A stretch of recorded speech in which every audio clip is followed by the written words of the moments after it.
The Dyatlov Pass incident. Imagine going on a hiking trip, thinking it will just be you, your friends, s'mores, and some good campfire songs. But that wasn't the case for the hikers of the Dyatlov Pass incident. Let's just say the great outdoors weren't too nice to them. It started when 9 hikers went into the Ural Mountains in Soviet Russia in 1959, but they never made it back from the trip. Lost hikers are normal because that's part of the risk of going to the mountains, where Mother Nature can be a bitch.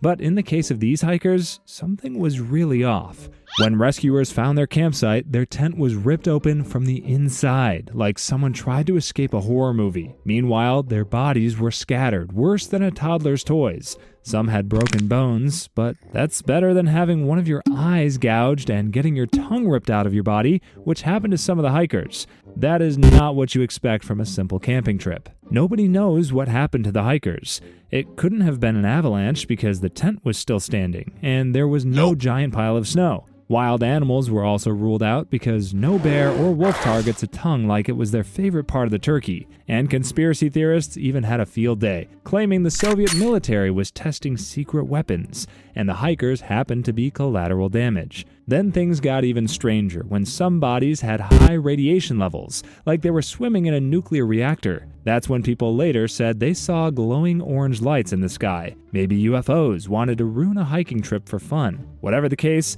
the Soviet investigation gave the least helpful answer of all time, saying that the hikers died from an unknown compelling force. That is just a fancy way of saying something happened, but we have no clue. Decades later, researchers said a small, delayed avalanche might have caused panic, but that does not explain why some people had injuries like they got hit by a truck. The toxic lady.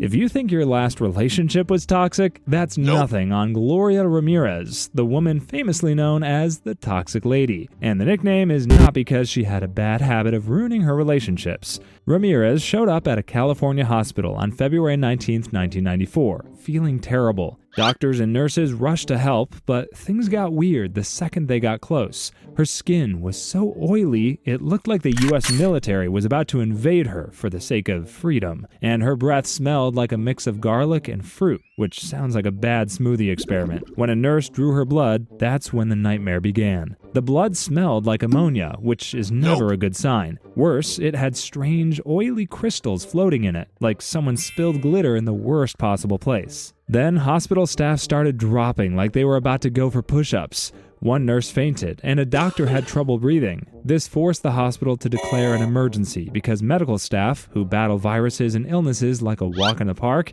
suddenly couldn't handle the toxic lady. A few brave staff stayed behind in hazmat suits to try to save Ramirez, but after 45 minutes of CPR, she died. Unfortunately, the nightmare didn't clock out with her. A total of 23 people got sick. 5 of them had to be hospitalized. One person even had to spend weeks in intensive care. The Pollock twins. The story of the Pollock twins is a good example of how life recycles stuff in the creepiest way possible. It was in 1959 when 2 sisters, Joanna and Jacqueline Pollock, died in a car accident in England. While accidents are scary, that's not the creepy part of the story. A year after the girls died, their mother gave birth to twin girls, Gillian and Jennifer. That was when things got weird in a hair-raising way. Jennifer had a birthmark in the same spot as Jacqueline's scar. Another birthmark showed up on her waist. And guess what? Jacqueline also had the same birthmark. Either Mother Nature had started photocopying birthmarks, or something was up. But the strange part didn't stop there. The twins eventually started asking for toys that had belonged to Joanna and Jacqueline. No one had ever told them about these toys.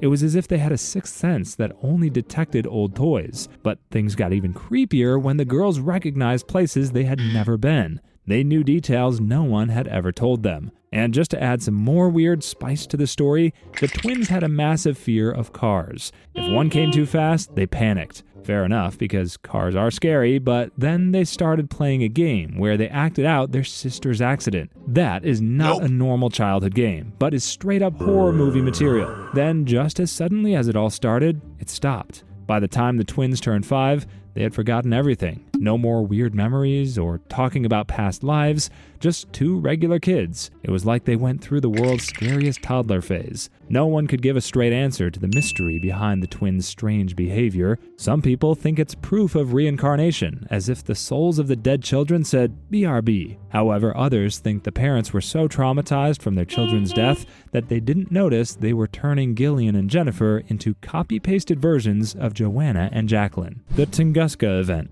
In 1908, something huge exploded over a remote part of Siberia called Tunguska. It flattened about 800 square miles of forest. Around 80 million trees got knocked over like dominoes, except it wasn't fun for the trees. People felt the shockwave hundreds of miles away. Some got thrown off their feet, but the mysterious part was that there was no crater, which is normal when something big explodes, or when a meteorite decides to crash the party. It was just pure destruction. Despite the mystery behind it, the explosion was so strong it exploded with the power of 1,000 atomic bombs. Think of it as Goku and Frieza having an epic fight that destroyed an entire forest. That's why people nearby say they saw a fireball in the sky and heard earth-shaking booms. Some people even felt the heat. But if a huge explosion caused this destruction, that doesn't explain why there was no impact zone. So when scientists investigated, they saw trees blown outward in all directions, as if nature simply decided to knock trees down without leaving a trace behind. The conclusion was that it was probably a space rock that flew in and got too hot, but before it could hit the ground, it exploded in the air, causing a huge shockwave that knocked the trees down without leaving a hole the size of New York City. But there was no clear proof because no one could find rock debris that could solve the mystery. This led to crazy stories about a tiny black hole passing through Earth, like it was in a layover before its next interstellar travel. There were even people who blamed Nikola Tesla, claiming he may have had a secret space laser. Regardless of what the theories say, it's a good thing it didn't happen in a city, or else millions would have died. If you're happy no one got hurt, please subscribe. The Green Children of Woolpit.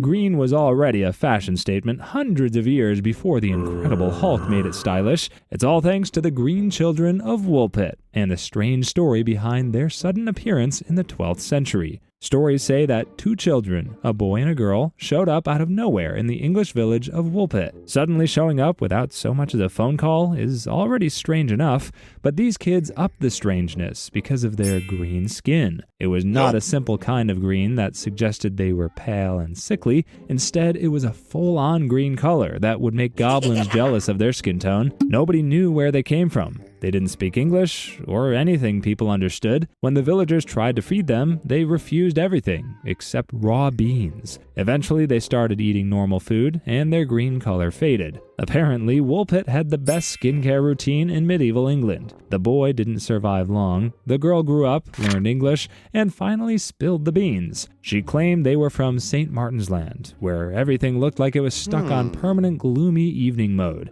And everyone was green. She claimed they were herding animals, wandered into a cave, kept walking, and somehow ended up in Woolpit in the world's worst GPS route. Historians have tried to explain this for centuries. The popular theory is that the kids had chlorosis, a disease that makes skin look green. Some think they were lost Flemish children who didn't speak English and were so malnourished their skin changed color. This theory suggests they weren't magical, just really unlucky. But there were still a lot of gaps in the story. They had no parents and didn't speak any language that came from Earth. Perhaps they weren't from Earth, and probably alien children who got lost during an interstellar family road trip. The Bridgewater Triangle. Let's say God decided to make the world a normal place one day. He took all the creepy and mysterious things in the world and dumped them all in one place. That place is called the Bridgewater Triangle, an area in Massachusetts covering around 200 square miles. What makes this place unique is that it's like a paranormal buffet. People living there have been claiming to have witnessed crazy things. UFOs flying around like they own the place. Ghosts whisper in the trees like they're spreading town gossip. And legendary creatures seem to hang out there like it's their favorite spot. While some places worldwide report strange creatures and phenomena, they're usually isolated cases. But in Bridgewater Triangle, weird stuff seems to be the norm because you can't go around without meeting someone who hasn't met Bigfoot. UFO sightings also happen so often that locals probably just roll their eyes at this point. If ghosts are more your thing, the Bridgewater Triangle has plenty. People talk about phantom hitchhikers who vanish from cars, haunted roads where strange lights appear, and even the ghost of a man who waves at drivers before disappearing. That's one way to make your morning commute more exciting, but no one knows why Bridgewater Triangle is so packed with weirdness. Some blame old curses. Some say the land has strange energy. The most popular theory is that this land used to belong to Native Americans, who were mistreated and kicked out of their crib. To ensure no one gets to live there in peace, the Native Americans cursed the land to give it the bad vibes that ghosts and weird creatures seem to like. The vanishing village of Angikuni. Imagine you're Joe LaBelle, and you visit a remote Inuit village near Angikuni Lake in Kadea, believing you'll find friendly locals, warm food, and a good spot to spend the night. Instead, you find an empty village. Either something spooky had happened, or these people had set a world record for the fastest group exit in history. Food was still in pots over dead fires. It was like someone had said, "Dinner's ready," and everyone just vanished. Personal belongings were still there. Weapons, clothes, and supplies were untouched, like a post-apocalyptic yard sale that never opened. Even sled dogs were found tied up and frozen. Whatever happened was bad enough that nobody thought about packing a bag. LaBelle panicked and ran to get help. When the Royal Canadian Mounted Police showed up, they made an even creepier discovery. The village cemetery had open graves. Not new ones, but old ones, as if the dead suddenly got up and disappeared along with the living. At that point, it was clear this was not just a case of lost hikers, because an entire village of people disappeared almost overnight. The worst part was that there were no footprints or signs of struggle. It was like the entire town, literally and figuratively, ghosted their village. Some think the Wendigo, a monster from indigenous folklore, took the villagers. The Wendigo is known for being hungry and terrifying, which is not a great combo. But others believe aliens were involved, since strange blue lights were seen in the sky. If that was the case, this might be the first recorded instance of a mass alien kidnapping, where instead of the villagers saying, "Beat me up, Scotty," they were simply teleported into alien ships without their consent. The Phantom Barber of Pascagoula. If you have someone who took his hair fetish to the next level, you get the mystery Phantom Barber of Pascagoula. This guy was a different kind of creepy because, unlike regular burglars, he doesn't invade your house to steal your stuff. Instead, he steals hair. This happened in 1942 when a burglar scared the people of Pascagoula, Mississippi. He didn't take anything valuable, except for hair. That's why locals started calling him the Phantom Barber. He just cut small locks of their hair and left, like some kind of haircut fairy with zero manners. And he did so without waking anyone up. Most of his targets were young girls, but he also cut hair from a married couple and even a soldier at a local camp. People freaked out. If someone could sneak in and give you a new hairstyle, he could do worse. Pascagoula went into full panic mode, forcing the police to patrol and homeowners to set up traps. Some people slept with weapons, but no one dared to sleep with scissors because that would mean they were basically inviting the Phantom to give them a haircut. Then things got worse. A couple was attacked in their sleep. They weren't killed, but they were beaten so badly that they probably wished they had just gotten a weird haircut instead. Around the same time, police arrested a local chemist named William Dolan, who had human hair near his house. The Kentucky Meat Shower.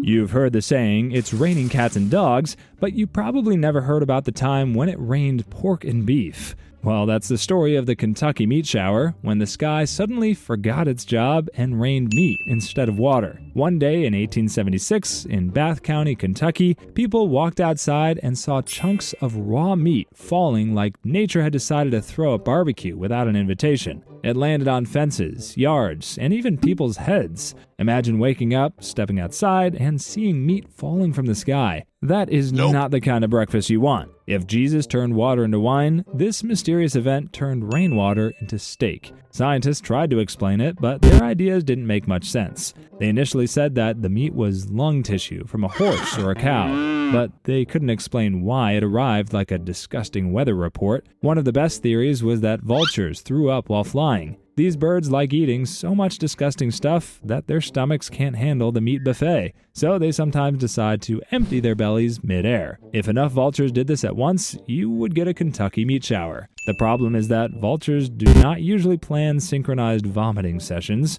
Also, the meat looked fresh. Some of it even seemed to be muscle, which is not what vultures usually go for first. The floating city of China. They say everything is made in China. Well, even mysterious cities in the sky are also being made there. Unfortunately for the Chinese, they don't even know what the floating city of China is, or where it came from. One day, people in China looked up and saw a city floating in the sky. It had skyscrapers, towers, and buildings just hanging there like someone forgot to turn off gravity. This wasn't just one person seeing things. Instead, hundreds of people in different places saw it too. Some even grabbed their phones to record it. The internet lost its mind. Some people thought it was a ghost city. Others blamed aliens because if something weird happens, aliens are always on the suspect list. A few said the world was actually a giant computer program and someone made a mistake in the code. If that's true, whoever runs this simulation probably pushed the wrong button. Scientists had a less exciting explanation. They called it a fata morgana, which sounds like a fancy pasta dish,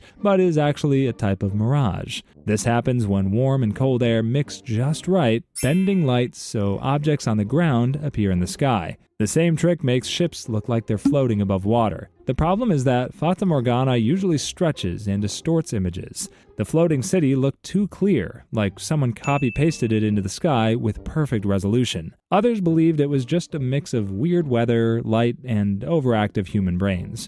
Your brain loves to find patterns, even when none exist. If a cloud looks like a dragon, your brain says, yes, that is a dragon. If a weird light pattern looks like a city, your brain says, yes, that is a floating city, and I need to panic. Still, that doesn't explain why thousands of people in different places saw the same pattern.